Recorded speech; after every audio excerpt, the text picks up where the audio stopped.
Saturday, and we have an early game, so I'm going to do the preview tonight because it's what I do. It's just easier than getting up at 6 in the morning and trying to slog through it while I'm wiping sleep out of my eye and yawning every 10 seconds.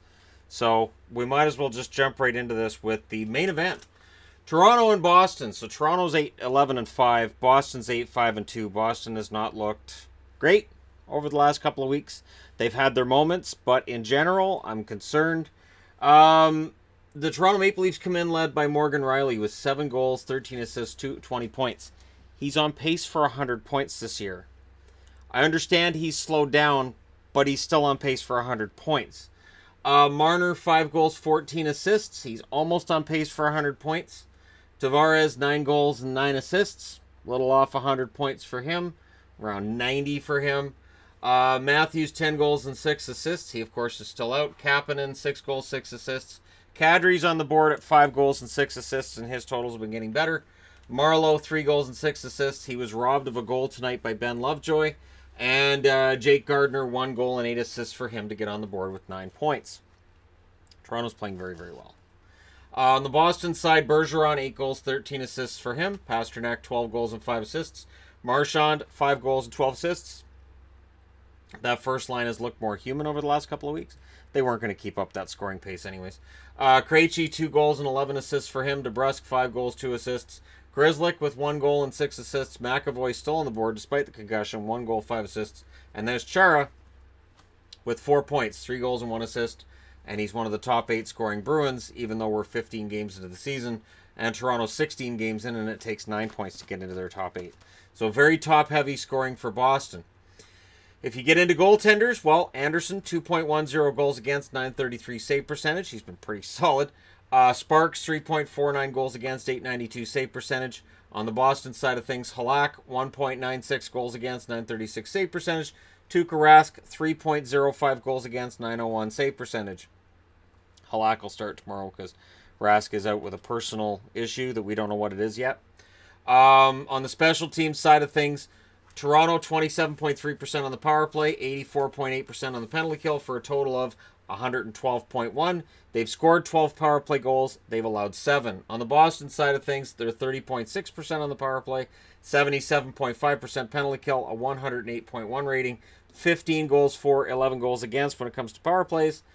So we'll see if that plays a factor tomorrow night. Toronto's power play has been affected, it would seem, by the absence of Austin Matthews, but the team in general is still doing very well, and they're unbeaten on the road. So tomorrow's a chance for them to continue that unbeaten streak. And I said this going into the playoffs last year. I think that Toronto's an excellent matchup for Boston, maybe as good a matchup as Montreal tends to be with Boston in playoffs, but it just hasn't shown yet. They lost in Game 7 again this past spring, but I still think Toronto's a team that I'm genuinely frightened of as a Bruins fan. Next up, Vancouver. Tomorrow morning will be in Buffalo to play against the Buffalo Sabres. Vancouver is a surprising 10-6-1. Buffalo's a surprising 8-6-2. Both teams have scored a lot of points. They both got young, exciting rosters. Some interesting additions to the roster as well. And some surprisingly good underlying numbers, considering where they were expected to be this year. Buffalo was expected to be above teams like Detroit, Montreal, and whatnot, but they weren't expected to be in the playoffs. This is news. Pettersson leads the Canucks with 10 goals and 7 assists. Horvat's next with 9 goals, 6 assists. So 15 points in 17 games for Horvat. Horvat is excellent. Besser, 4 goals, 7 assists. Of course, he's flown home. He won't be in the game.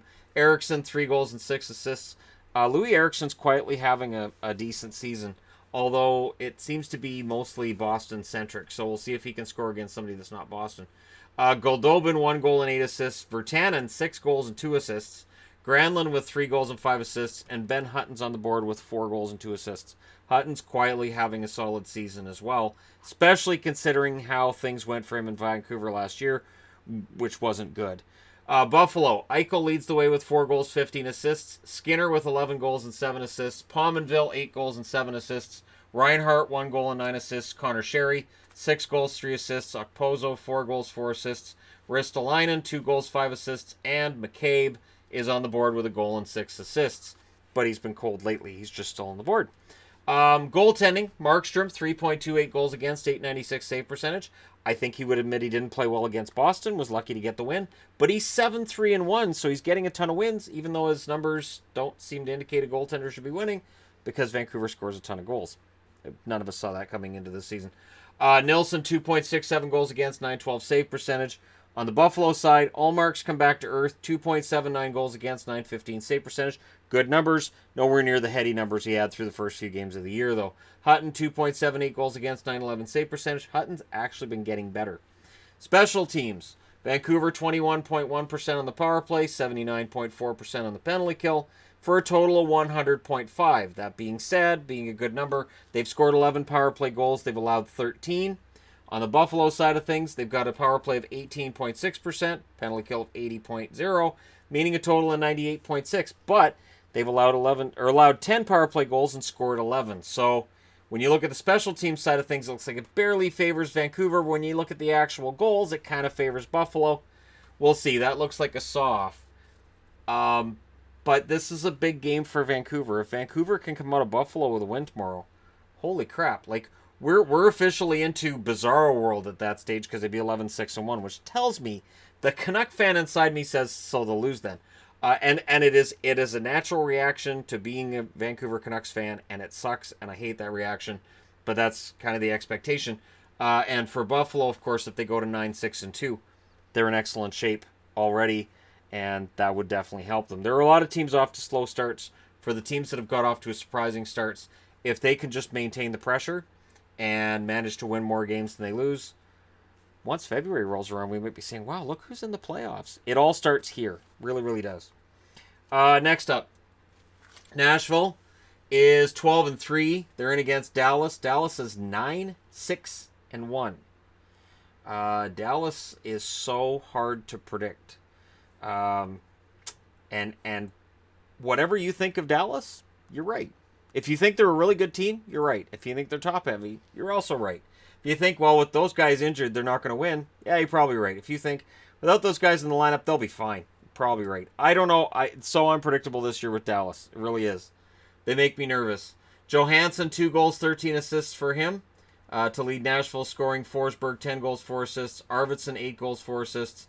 Turris with 3 goals and 9 assists. Subban, 2 goals and 9 assists. Ekholm, 2 goals and 8 assists. Yossi with 4 goals and 5 assists. And there's Hartman with 4 goals and 5 assists. So 3 defensemen in a row here. Subban, Ekholm, and Yossi. And Ellis is barely off the board. He has 8 assists this year. If he gets a goal, he's on the board, and you've got 4 defensemen in your top 8 scorers, which for Nashville isn't really news. On the Dallas side of things, Sagan finally off the snide. Finally got a goal last game. He's at 4 goals, 12 assists. Klingberg, 5 goals and 8 assists. Not playing. Ben, 7 goals and 5 assists. Shore, 5 goals and 6 assists. Radulov, not playing, 5 goals, 6 assists. Spezza, 3 goals and 7 assists. Heiskanen, who has started putting the puck in the net or giving it to guys who can put the puck in the net, 2 goals, 5 assists for him. Dickinson, 3 goals and 3 assists. I'm looking at Guryanov and saying, please, if you're going to start showing some offensive acumen at the NHL level with Radulov and Klingberg out, now's a good time. Sort of like what Shore's been doing with his 5 goals and 6 assists. Goaltending, it definitely favors Nashville, even though the goaltending numbers are solid for Dallas as well. Rinne, 1.55 goals against, 949 save percentage, which is unfair to all other goaltenders. Saros, 2.5 goals against, a 917 save percentage. Dallas, Hudobin, 2.37 goals against, 926 save percentage, because he wants to steal some starts from Ben Bishop, who's at a 2.40 goals against and 921 save percentage. Special teams, a little bit of a difference here, and it's an odd difference because you would expect Nashville to be fantastic, and they're not. 13% power play, 77.5% penalty kill for a total of 90.5. They've scored 7, they've allowed 11. 7-11 might be fun to go to late at night. It's not fun when that's your goals for and goals against on the power plays. Dallas, 23.8% on the power play, 81.6% on the penalty kill for a total of 105.4. They've scored 10 power play goals. They've allowed 9 power play goals while killing penalties. So if it comes down to special teams, it slightly favors Dallas. Odds are Nashville is going to be very difficult to contain when it comes to 5-on-5. The good news is when a team's off to a 12-3 start, I have an easy time figuring they're due for a loss, right? So I look at this as a Dallas fan and I go, all right, maybe they're due for a loss. But it's weird because, again, between Dallas, Vancouver, and Boston, which are the three teams I cheer for, Vancouver has the best record, which just something's not right there. And all three right now are in the playoffs, so that's just going to change. That's not going to work. And if Boston ends up missing the playoffs, well, okay, that that would be really strange. I can't say that would severely upset me, but it would be weird. Hopefully, it wouldn't be a game 82 kind of thing. Don't get eliminated on the 82nd game. That's for Dallas to do. It's happened a couple of times. Anyways, that being said, let us move on to the Vegas Golden Knights playing against these guys. Montreal is 8-5-3. Vegas is 7-8-1. They're 3-6 on the road. They're going to want to improve that road record and get themselves back to 500. 8 wins, 8 losses, 1 overtime loss. If your wins number the same as your losses, you're qualified as 500. You won 50%, you've lost 50%. Overtime losses are just Canada's way of saying, you tried. Marchessault, 7 goals and 7 assists for him to lead the Vegas Golden Knights, followed by William Karlsson, 3 goals and 8 assists. Tuck, 3 goals, 4 assists. Haula, 2 goals and 5 assists. Theodore, 2 goals, 5 assists. Eakin with 4 goals and 2 assists. There's Riley Smith with 3 goals and 3 assists. I mentioned him today. He just doesn't seem to have it right now, and he hasn't seemed to have it for most of the year. I don't know what to make of it. And there's Ryan Reeves with 4 goals and 1 assist, which I'm sure everybody had picked him to be in the top 8 scorers for Vegas this year. No, they didn't. On the Montreal side, Max Domi, 9 goals and 10 assists. I'm not sure if he's mayor of Montreal yet, or if they're trying to make him premier of Quebec, or what they're trying to do, but I'm sure that Max Domi, if he wanted to run for office right now, would be a popular selection. And yes, I said Quebec, because there are people from Quebec watching this, and because I watched Letterkenny, and it sounds better than Quebec. Tatar, 6 goals and 8 assists. Drouin, 5 goals and 7 assists. Petrie, 1 goal, 11 assists. Gallagher, 9 goals, 3 assists. Lankinen with a goal and 7 assists. Philippe Danault has a goal and 7 assists as well. And Byron with 4 goals and 3 assists to round out the top 8 for Montreal. Montreal, decent scoring depth, different heroes every night, it seems, with Max Domi always somehow factoring into it in some manner. But we'll see how long this goes on for, because the goaltending's really been an issue. We'll get to that here. Fleury, 2.51 goals against, 901 save percentage for Vegas. He's been good, not fantastic. Subban, 2.83 goals against, 881 save percentage.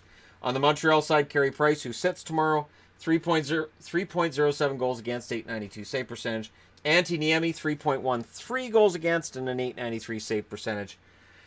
That's, it's funny because Niemi actually right now has better numbers than Price, just barely. I mean, if you want to at least kind of barely. But win-loss, Niemi's been pretty solid too. I don't know. We're in bizarro world when Niemi is taking starts from Price. If I had told anybody a year ago while Niemi was bouncing around between Pittsburgh and Florida, Niemi next year is going to be taking starts from Price, I would have been labeled as insane, and rightfully so. Special teams, Vegas at 15.1% on the power play, 83.3% on the penalty kill, which is good. 98.4 is the total, but they've scored 8 power play goals and they've only allowed 7. So Vegas's penalty kill is saving them from the fact that their power play isn't very good. The power play for Montreal is kind of worse, 14.1%, 84.2% on the penalty kill for a total of 98.3. So they are almost identical. Montreal scored 9 on the power play. They've allowed 9 while killing penalties. So there you go. They're as close as you can get when you look at the special teams, but if you look at the actual totals of goals scored, Montreal's ahead. If you look at which team has been playing better this year, Montreal's ahead there as well. So we'll see if they can continue that tomorrow night. But, Vegas is very unpredictable this year, and we'll see what happens tomorrow night. Ottawa, going in against Tampa. So Tampa kind of handed them their hats earlier this week. Now they can do the same at the end of the week, and this time they're in Tampa. Now, the thing for Ottawa was, they had every chance of winning that game against Tampa, and then they found a way to lose it. That's happened to them a few times this year. They have a record of 6-7-3. Tampa's 12-3-1. They're intimidatingly good at home. But I like Ottawa here. I do. I don't know why, but I like Ottawa to come out and win this. Maybe it's because they didn't look great in their last game. I don't know. Maybe it's because I'm cheering for them coming out of the Ubergate thing. Like, I want to see them perform well. But either way, I think I don't know. I think if they can control the Tampa power play, which is a long shot, they've got a shot. But yeah, Ottawa's 6-7-3. Tampa's 12-3-1. Shabbat leads the way in scoring for Ottawa with 5 goals and 17 assists. Stone is next with 6 goals, 13 assists. Duchesne, 5 goals, 11 assists. Tierney with 2 goals and 13 assists. Chris Tierney loves to dish it off. Dzingel, 7 goals, 5 assists. White with 5 goals, 4 assists. Bobby Ryan, 4 goals, 5 assists. Mikkel Bodker, 2 goals and 7 assists for him. On the Tampa side of things, Braden Point, 9 goals, 10 assists. Kucherov, who has started to look like, well, Kucherov again, 7 goals, 11 assists. Gourde with 7 goals and 10 assists. And don't look now, but Stamkos is up to 6 goals, 9 assists, 15 points in 16 games this year. So Stamkos is on that hot streak that I'd been waiting for, and now he's back in the top scorers for Tampa. JT Miller, 5 goals, 9 assists. Johnson, 6 goals, 6 assists.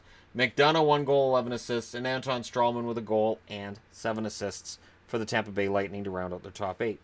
Goaltenders. McKenna, 7.11 goals against, 838 save percentage. Condon, 6.38 goals against, 800 save percentage. Neither of them are going to factor in because Anderson's going to start every game till probably the end of the year. He has a 3.67 goals against, 907 save percentage, and we'll see if he has any reason to swear at his penalty killers tomorrow night. On the Tampa Bay side of things, Demang, 3.77 goals against, 885 save percentage. Vasilevsky, 1.98 goals against, 936 save percentage for him. Vasi is definitely in the conversation if we were going to have a Vezina vote today. Special teams, Ottawa's power play has been excellent, 26%, but their penalty kill has been abysmal. 67.3%. They got it up to 70 before the last game. It's back down to 67. 93.3 is the total. They've scored 13 power play goals. They've allowed 17.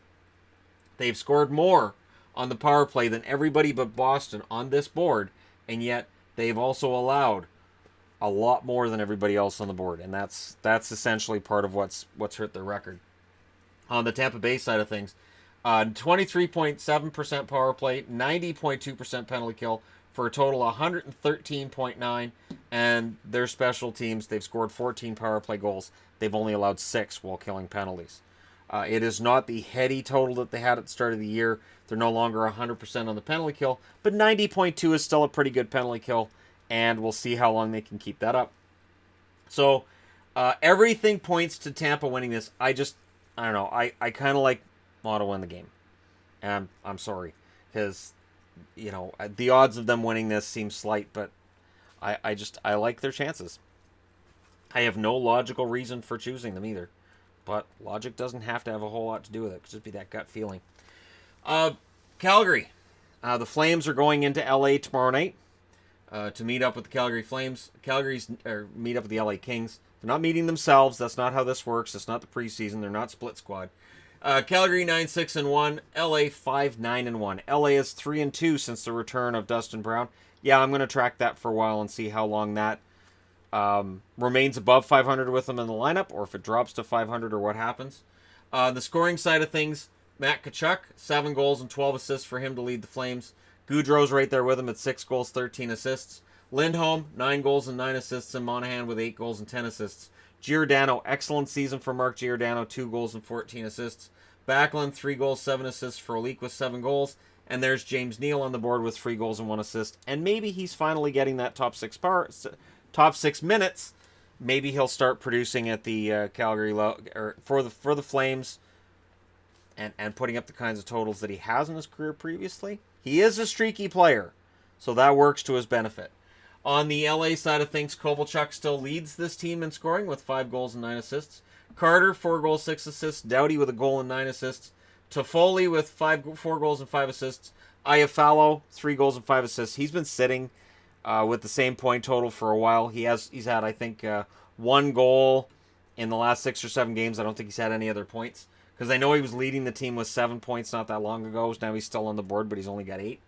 Kopitar, 4 goals, 2 assists. They really want to get more out of Anze Kopitar than they've had so far.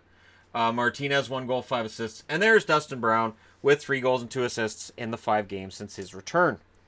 Goaltending, Riddick, 2.24 goals against, 927 save percentage. Mike Smith, 3.66 goals against average, and an 872 save percentage. This is why when Calgary signed Mike Smith, a lot of fans said, I don't know about that.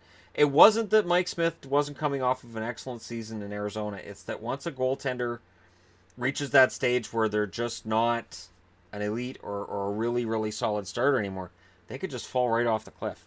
And I'm not saying that Smith's officially over it. I'm saying that if he doesn't pick up these numbers over the next few weeks, he's going to find himself riding the pine quite a bit.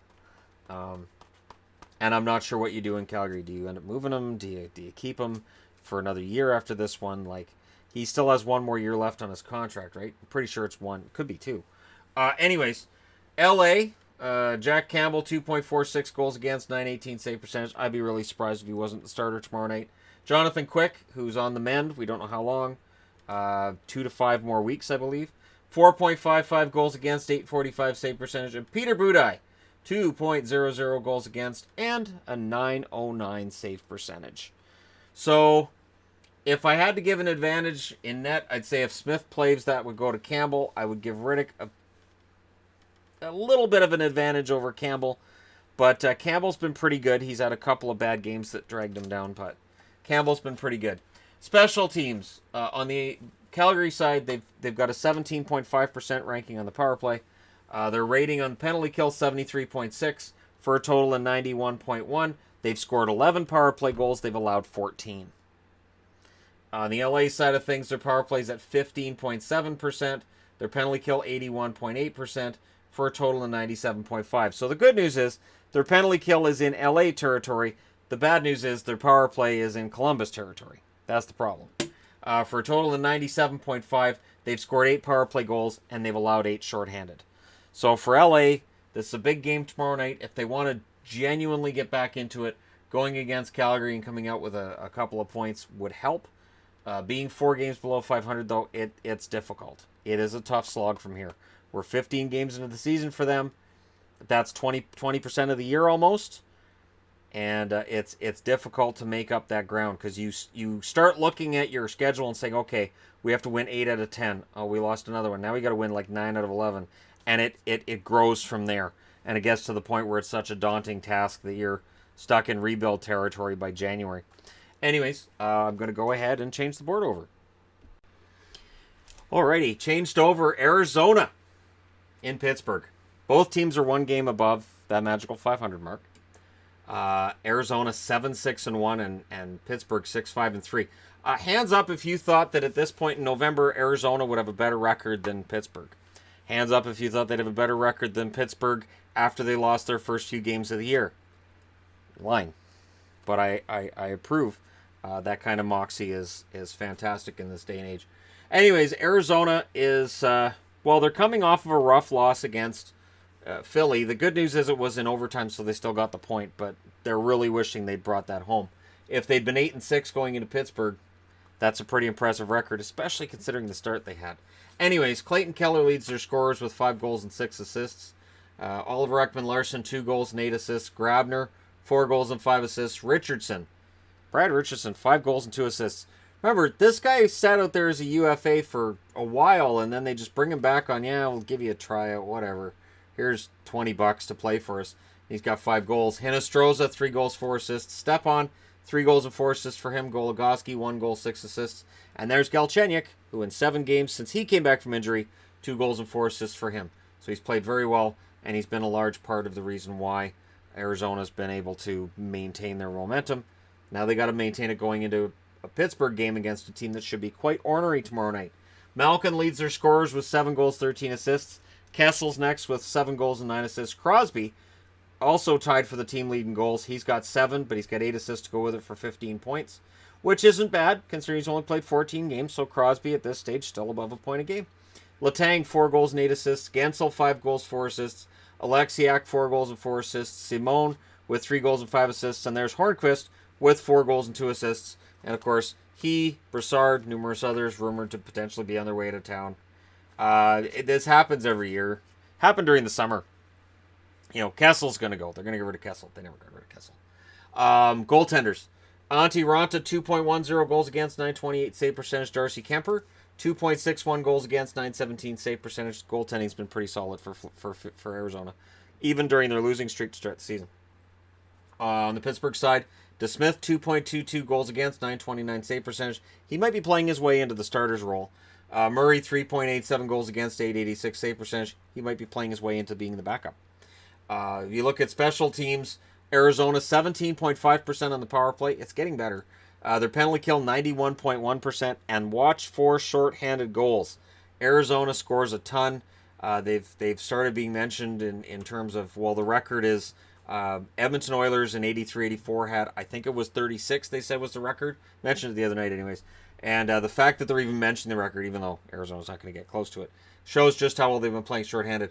108.6 is the total. They've scored 7 power play goals. They've allowed 4 on the penalty kill. They've scored more goals while killing penalties than they've allowed on power plays, which shows you just how insane this whole start of the season really is. On the Pittsburgh side, 23.8% power play for Pittsburgh, 81.8% penalty kill. Their power play number is a little inflated by early games. They've been struggling lately. The total still 105.6, and they've scored 10 power play goals, and they've allowed 8 while killing penalties.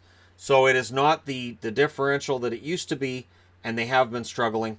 But you're always waiting for Pittsburgh to hit that next gear, right? That's always the expectation as well. Yeah, they're not playing great, but they're Pittsburgh, and they'll turn it around. And everybody seems to be expecting that this year, too. We'll see if Arizona can go in and get 2 points out of there. Next up, Chicago. The Hawks' 6-game losing streak, which is insane. Of course, they've replaced their coach. They're in against Philly. Philly's a team that some fans would like to see them replace their coach. The problem is Philly's 8-7-1. Chicago's 6-7-3. Philly's going in the right direction, even if fans may not like how the coach is getting them there. When you look at scoring, Chicago's Patrick Kane, 12 goals, 9 assists. DeBrincat, 8 goals, 7 assists. Taves, 8 goals, 5 assists. Anisimov with 2 goals, 7 assists. Seabrook, 2 goals, 7 assists. Brandon Saad, 4 goals, 4 assists. Schmaltz, 2 goals, 6 assists. Yoki Haru has 8 assists for the Chicago Blackhawks. If you're looking at the Philadelphia side of things, Claude Giroux, 6 goals, 13 assists. Voracek, 4 goals, 12 assists. Simmons with 7 goals, 3 assists. Lindblom, 4 goals, 5 assists. Ghost Spear has 3 goals and 6 assists. Couturier, 5 goals, 3 assists. Nolan Patrick, 4 goals, 4 assists for him. And Konechny, 3 goals and 5 assists. So a very young crew outside of Giroux. And I guess Simmons doesn't really qualify as younger. But when you get down in their scoring, a lot of young names there. So things are good for Philly going forward, I would guess. Anyways, goaltending. Crawford, 3.07 goals against, 904 save percentage. He came back from injury looking fantastic. And, you know, Chicago's defense is taking over from there. I feel bad for Crawford. I expect him to start tomorrow, too. Ward, 3.92 goals against, 886 save percentage. He was better his last couple of games than he was early in the season, but still. On the Philadelphia side, Elliott, 2.93 goals against, 899 save percentage. He's almost over 900. And Pickard, 4.41 goals against, 865 save percentage. His play in the last game probably won't warrant a start. I would think Elliott will start tomorrow. I haven't looked at who the starting goalies are either. Neuvirth, 6.00 goals against, 727 save percentage for him. Last I saw, he was still on the IR. So they don't have to make a decision about which goalie they're going to keep and which one they're going to get rid of. But they're going to have to make that decision soon, I think, unless another goalie gets hurt. Special teams. Here's where Chicago's in trouble. 13.5% on the power play, 75.5% on the penalty kill for a total of 89.0. And they've scored 7 goals on the power play. They've allowed 12 while killing penalties. That's not going to work. But then you look at Philly, and it's just as bad, if not worse. 14.6% on the power play, 68.4% on the penalty kill. That's uber bad. That's what that is. That's new thing. Uber bad. Really bad penalty kill. Talk about it in an Uber. 83% altogether. Power play goals, they've scored 8. They've allowed 18 while killing penalties. It's not good enough. And it is a big part of the reason why Philly's where they are. Your plus minus on your special teams shouldn't be a -10 this early in the season. Only 16 games into the year. That's almost 1 goal per game that you're giving up on special teams. And in this day and age, you just can't. It's amazing that they're above 500 with that number. So if their goaltending numbers get better and if their special teams get better, there's no reason Philly doesn't make the playoffs. But these numbers are concerning, even though it's still early in the season. So we'll see what happens there. Next up, Islanders.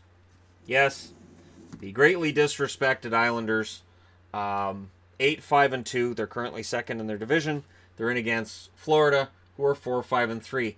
The Islanders were disrespected by the Tampa Bay Lightning. They could have come out of there with at least a point, and Tampa snagged 2 and made sure they didn't get any.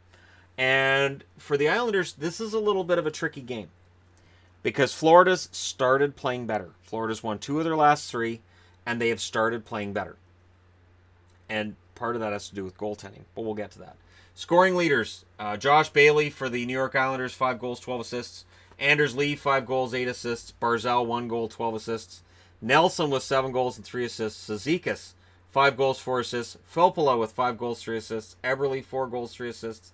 And Andrew Ladd with 3 goals and 3 assists. So the fact that Ladd only has 6 points in the first 15 games for the Islanders, and yet they're still threatening to go for first, that says a lot about the depth and the scoring depth that they've had with New York. And I think it is something that they can continue, but they do have to watch their shots against because their goalies have been a little bit in the overachieving range of things.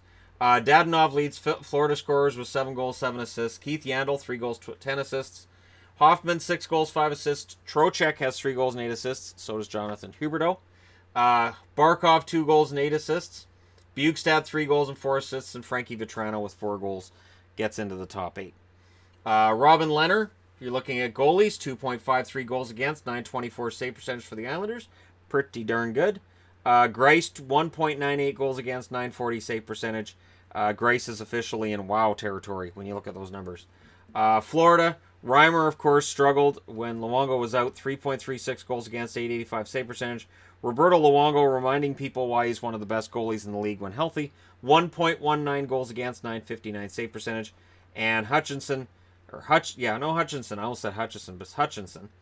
4.17 goals against, 839 save percentage for him.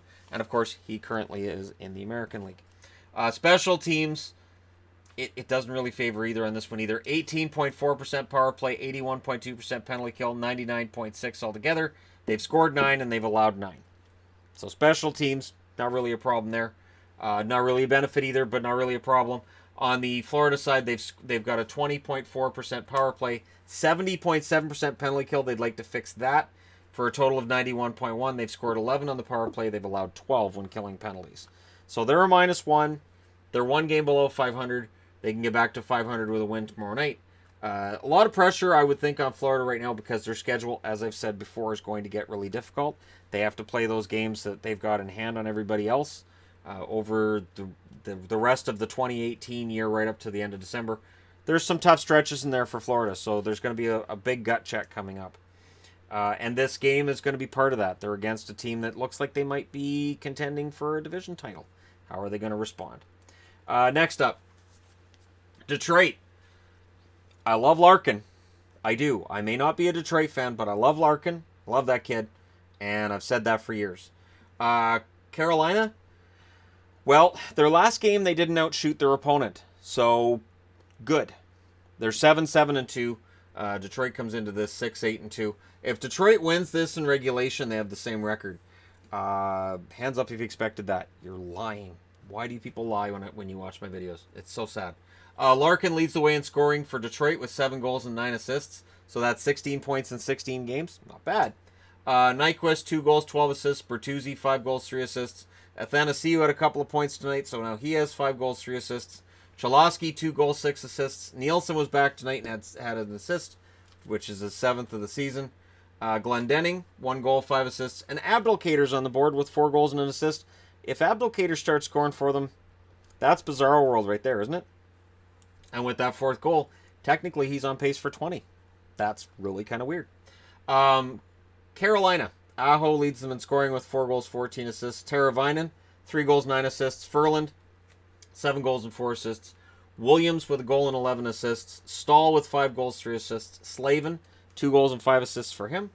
Falk, 1 goal, 6 assists. And Svechnikov's on the board with 4 goals and 2 assists. There you go. So he won't be playing against his brother, Evgeny. Last I read is going to be out till next season, potentially. But hey, one Svechnikov is better than no Svechnikov. Right? Right. Goaltenders. Jimmy Howard's making Red Wing fans nervous. He has a 2.83 goals against, 918 save percentage, and there's a lot of rumors out there right now that he's going to get re-signed to a long-term contract. He's 35. Hopefully long-term means a year. If they sign him to a 3 or 4 year deal, and if it's for a lot of money, Detroit fans are going to complain. I'm going to go ahead and go out on a limb and say that. But anyways, Bernier, 4.20 goals against, 873 save percentage. He probably starts tomorrow. I'd be very surprised if he doesn't, because this is a back-to-back, right? Carolina, goaltenders. Darling, 3.09 goals against, 904 save percentage. He's earned a start tomorrow night. We'll see if he gets it. Mrazek, 2.75 goals against, 880 save percentage. And McElhinney with a 2.81 goals against and an 884 save percentage. Special teams. Detroit's not bad on special teams. 25% power play, 79.7% penalty kill for a total of 104.7. They've scored 12 power play goals, and they've allowed 10 while killing penalties. On the Carolina side of things, might be better not to look if you're a Carolina fan, because these numbers are ugly. 13.8% power play, which is worse than Columbus. 70.9% penalty kill, which is worse than Columbus. 84.7 altogether. They've scored 8 goals on the power play, and they've allowed 16 while killing penalties. That is a difference of -8, which is almost as bad as Philly, and it's led to a record that's eerily similar to Philly's. Carolina, very fortunate to have got off to that 4-0-1 start. Since then, 3-7-1, and they just have to be better. Maybe that win over Chicago helps propel them to something tomorrow night. Maybe the fact that they're against a Detroit Red Wings team that many expected to be a bottom feeder helps. Or maybe Detroit's genuinely playing better, and they use tomorrow night as an example of that. Detroit does allow a lot of shots, and Carolina tends to get a ton of shots. So I'm expecting the shot clock to be like 20. I'll go ahead and guess 21-5 after the first for Carolina, and the score will be 1-1. And that's when everybody loses their minds. For people who have been following this channel and following my reviews and previews, I've been stunned by how much Carolina outshoots teams, and they still managed to lose. That changed when they beat Chicago. We'll see if they get back to that tomorrow night. And finally, last but not least, right? The Rangers, 7-7-2 after that loss in overtime tonight against Detroit. So they're still competitive, and they're in against Columbus, the first place team in the Metro Division. I can barely say it. 9-6-1 is their record. Scorers. Zibanejad leads the Rangers with 6 goals and 8 assists. Kreider's next with 7 goals and 4 assists. Zuccarello, 3 goals and 7 assists.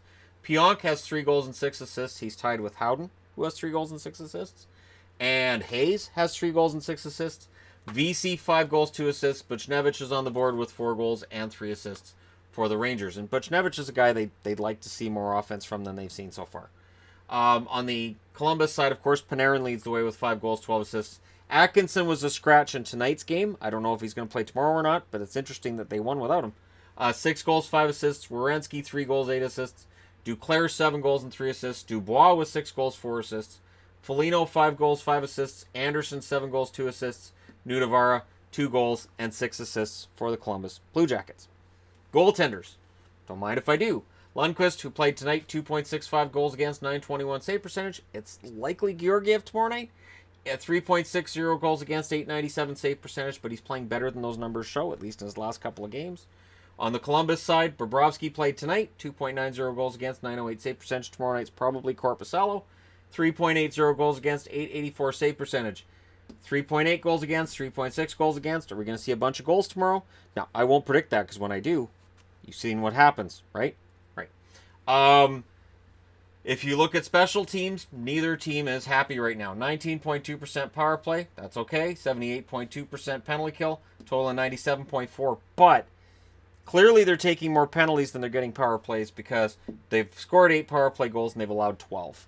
So this is where that number sometimes is iffy, and that's why I've shown how many goals they've scored on the power play and how many they've allowed when they're killing penalties. Because sometimes it shows, yeah, their overall number is near 100, but when you look at the underlying number, they've allowed more power play goals while killing penalties than they've scored, and it's not just by 1 or 2.